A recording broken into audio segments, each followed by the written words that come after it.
ಕುಮಾರಸ್ವಾಮಿ ಇದ್ದಿದ್ದು 14 ತಿಂಗಳು ಒಂದು ಬಾರಿ, 20 ತಿಂಗಳು ಒಂದು ಬಾರಿ. ನಿಮ್ಮ ಯೋಗ್ಯತೆಗೆ 50 ವರ್ಷ ಈ ರಾಜ್ಯ ಆಳಿದ್ರಲ್ಲ ಕಾಂಗ್ರೆಸ್ನವರು, ಎಷ್ಟು ಸ್ಕೂಲ್ಗಳು ಮಾಡಿದ್ರಿ? ಫಸ್ಟ್ ಗ್ರೇಡ್ ಕಾಲೇಜ್ಗಳನ್ನ 50 ವರ್ಷದಲ್ಲಿ. ನಾನು 18 ತಿಂಗಳಲ್ಲಿ ಎಷ್ಟು ಹೈಸ್ಕೂಲು, ಎಷ್ಟು ಸಬ್ಸ್ಟೇಷನ್, ಏನೇನು ಮಾಡಿದೀವಿ ತೆಗೀರಿ. ಕೊಡಗಲ್ಲಿ ಮನೆಗಳು ಬಿದ್ದು ಗುಡ್ಡ ಎಲ್ಲ ಕುಸಿತವು. 1,000 ಮನೆ ಕಟ್ಟಿದ್ದೀನಿ 10 ಲಕ್ಷ ರೂಪಾಯಿಗೆ. ಒಂದೊಂದು ಮನೆ ವ್ಯಾಲ್ಯೂ 10 ಲಕ್ಷ. ಯಾವ ಮಟ್ಟಕ್ಕೆ ಕಟ್ಟಿದ್ದೀನಿ ಅಲ್ಲಿ? ನರೇಂದ್ರ ಮೋದಿ ಅವರು ದುಡ್ಡು ಕಾಯ್ತಾ ಕೂತೀನಿ ಕೇಂದ್ರ ಸರ್ಕಾರಕ್ಕೆ. ನನ್ನ ಕಾಲದಲ್ಲಿ 9 ಇಂಡಸ್ಟ್ರಿಯಲ್ ಕ್ಲಸ್ಟರ್ಗಳನ್ನು ಮಾಡಬೇಕಂತ ತೀರ್ಮಾನ ತಗೊಂಡೆ. ಕಾಂಪೀಟ್ ವಿತ್ ಚೈನಾ ಅಂತ ಹೇಳಿ ಕಾರ್ಯಕ್ರಮ. ಕಲಬುರಗಿ, ಬೀದರ್, ಕೊಪ್ಪಳ, ಬಳ್ಳಾರಿ, ಚಿತ್ರದುರ್ಗ 25,000 ಕೋಟಿ ಸಬ್ಸಿಡಿ ಕೊಡೋಕೆ ಪ್ಲಾನ್ ಮಾಡಿದ್ದೆ ಇಂಡಸ್ಟ್ರಿ ಮಾಡ್ತಕ್ಕಂಥವ್ರಿಗೆ. ಇದ್ದಿದ್ದು 14 ತಿಂಗಳು ಕೆಲಸ ಮಾಡಕ್ ಬಿಡ್ಲಿಲ್ಲ. 5 ವರ್ಷದ ಸರ್ಕಾರ ನನ್ನ ಕೈ ಸಿಕ್ಕಿದ್ರು ತೋರಿಸ್ತಾ ಇದ್ದೆ ನಾನು.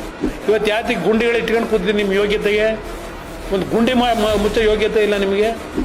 ಮಾತಾಡೋ ಯೋಗ್ಯತೆ ಇಟ್ಕೊಂಡಿದ್ದಾರೆ ಬಹಿರಂಗ ಚರ್ಚೆ ಅವ್ರ ಜೊತೆಲಿ. ದುಡ್ಡು ಹೊಡೆಯ ಕೆಲಸ ಮಾಡಲಿಲ್ಲ ನಾವು. 189 ಫಸ್ಟ್ ಗ್ರೇಡ್ ಕಾಲೇಜ್ ಮಾಡಿದೆ. ನೀವೆಷ್ಟು ಮಾಡಿದ್ದೀರಪ್ಪ?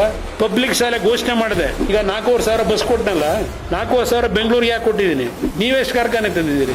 ಯಾವ್ಯಾವ ಟ್ರಸ್ಟ್ ಲ್ಯಾಪ್ಟಾಯಿಸ್ಕೊಂಡಿದ್ದೀರಿ? ಆ ಕೆಲಸಕ್ಕೆ ನೀವು ಇರೋದಿಲ್ಲಿ. ನನ್ನ ಬಗ್ಗೆ ಚರ್ಚೆ ಮಾಡೋದಕ್ಕೆ ನಿಮ್ಗೆ ಯೋಗ್ಯತೆ ಇಲ್ಲ.